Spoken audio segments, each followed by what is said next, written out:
Dear student, today we are learning chemistry topic 3 types of unit cell related to crystal lattice. ठीक है, इससे पहली वाली जो क्लास थी उसमें हमने क्रिस्टल लैटिस या क्रिस्टल जालक क्या होते हैं और यूनिट सेल क्या होते हैं इसकी स्टडी कर चुके हैं. सो आज हम 3 टाइप्स ऑफ यूनिट सेल देखेंगे.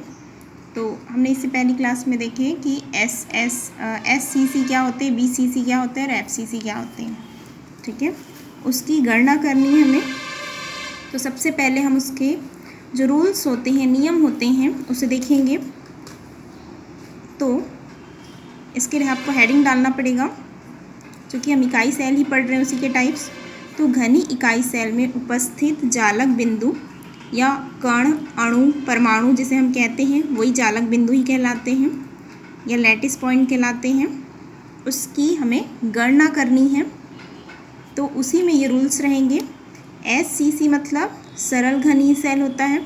तो इसके क्या रूल्स हैं कि जो SCC जो सरल घनीय जो सेल रहेगा, सिंपल क्यूबिक जो सेल रहेंगे, उसमें कोनों पर उपस्थित जो जालक बिंदु या फिर परमाणु जो रहेंगे वो टोटल 8 परमाणु रहेंगे.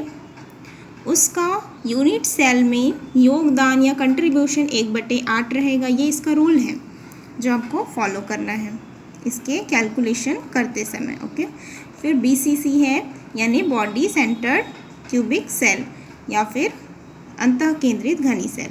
उसके केंद्र पर उपस्थित जो परमाणु रहेगा वो टोटल 1 रहेंगे और उनका जो यूनिट सेल में कंट्रीब्यूशन 1 ही होगा. अब उसके बाद FCC है.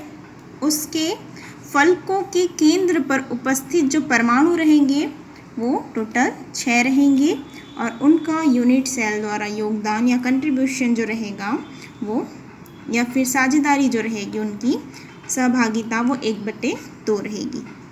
ये इसके रूल्स थे. अब हम इसकी कैलकुलेशन को देखते हैं, गणना को देखते हैं सरल घनी सेल की. सबसे पहले इसका डायग्राम देखोगे. एक आपको क्यूब दिखाई दे रहा है जिसके 8 कोने दिखाई दे रहे हैं आपको. ये जो है यहाँ से यहाँ तक की ये एक ऊपर का हिस्सा है और ये वाला जो पोर्शन है ये नीचे का हिस्सा है. तो यहाँ पर आपको 4 दिखाई दे रहे कोने, 1 2 3 4. फिर नीचे में 1 2 3 4, टोटल 8 कोने हैं और उन्हीं कोनों पर परमाणु हैं या फिर जालक बिंदु जिसे कहते हैं वो उपस्थित हैं.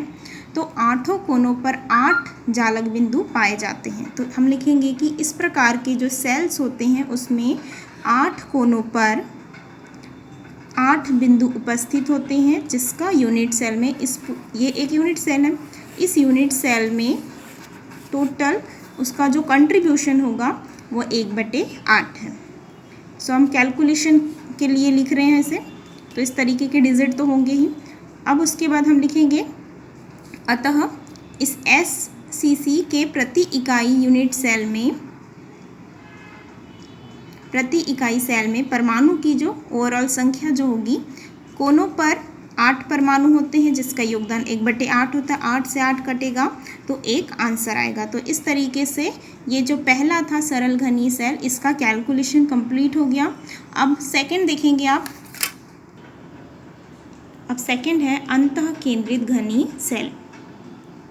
ठीक है, तो उसका आप डायग्राम देखें.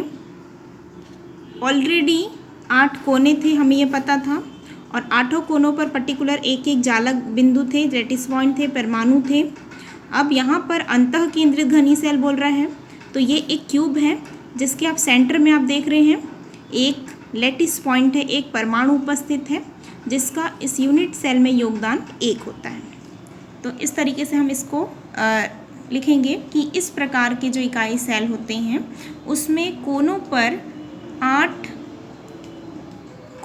8 बिंदु होते हैं यानी 8 परमाणु होते हैं तथा सेल के जो केंद्र होते हैं उस पर एक बिंदु या जालक बिंदु उपस्थित होता है जिसका योगदान क्रमशः मतलब पहले जो मैंने लिखा है कि 8 बिंदु होते हैं उसकी वैल्यू है ये, और फिर उसके बाद केंद्र का बिंदु बताया मैंने उसका है ये.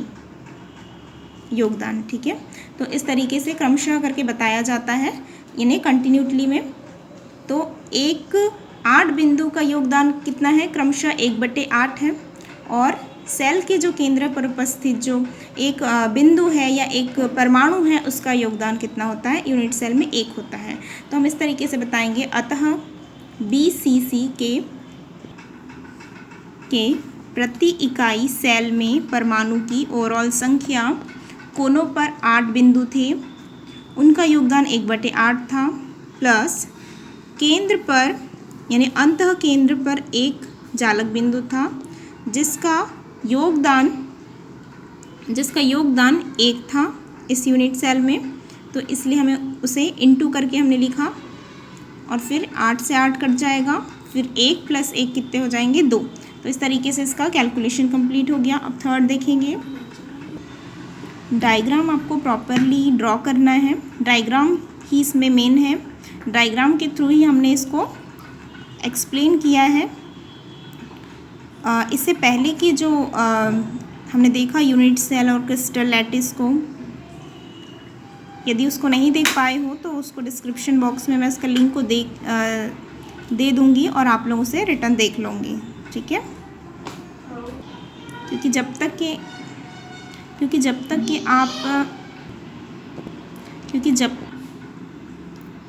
कि आप लैटिस, क्रिस्टल को और यूनिट सेल को अच्छे से अंडरस्टैंड नहीं होगा आप लोगों को, जब तक हम समझेंगे नहीं तब तक कि आप इसे उसके यूनिट सेल के टाइप्स को आप लोग स्टडी नहीं कर पाएंगे, सेल्फ स्टडी। क्योंकि हमेशा ए को पहले पढ़ा जाता है, बाद में जेड को पढ़ा जाता है ना, इसलिए पहले ए को आप पढ़ेंगे, उसके बाद जेड को। सो हम क्या देख रहे थे, थर्ड, फलक केंद्रित घनीय cell, face centred cubic cell. इसके आप डायग्राम को देखेंगे, ऑलरेडी 8 कोने थे, उन पर 8 पॉइंट्स थे, जालक बिंदु थे, और अब आप देख रहे हैं फलक केंद्रित है। तो इसमें आपको देखने पड़ेंगे इस क्यूब में, इस घन में, कि कितने फलक हैं, कितने उनकी फलकें होती है वो देखनी पड़ेगी आपको। तो आप देख रहे हैं यहाँ पर एक फलक दिखाई दे रहा है, ये एक फलक हो गया, उसके केंद्र पर एक पॉइंट रखा हुआ है, फिर ये एक फलक रखा हुआ है, इसके केंद्र पर एक पॉइंट है, फिर ये एक फलक है, इसके केंद्र पर एक पॉइंट है, फिर ये एक फलक है हमारे पास, इसके केंद्र पर एक पॉइंट है, फिर ये ऊपर का फलक है, इसके केंद्र पर ये एक पॉइंट दिखाई दे रहा है आपको, फिर ये नीचे का फलक है, इसके केंद्र पर आपको ये एक पॉइंट दिखाई दे रहा है, ये वाला। तो टोटल इस क्यूब में, इस घन में 6 फलक होते हैं और 6 फलकों के केंद्र पर एक एक लैटिस पॉइंट या परमाणु उपस्थित होता है।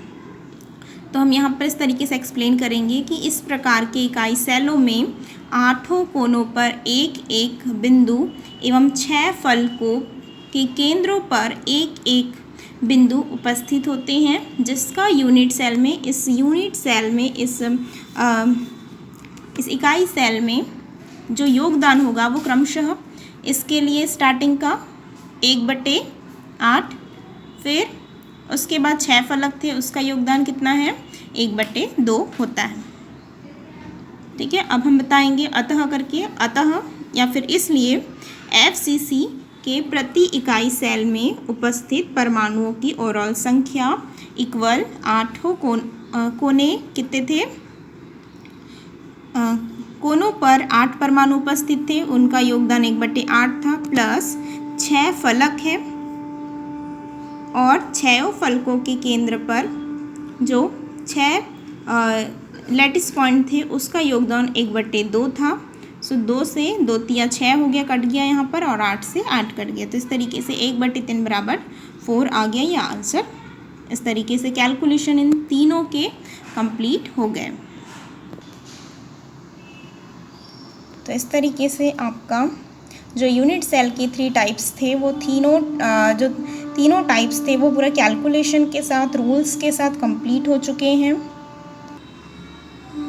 सो आपको अपनी फेयर कॉपी में नोट डाउन करने हैं और चेक कराना है स्टूडेंट। और इस वीडियो को आप लाइक कीजिए, शेयर कीजिए, और जो भी प्रॉब्लम्स होगा कमेंट बॉक्स में आप बताइए।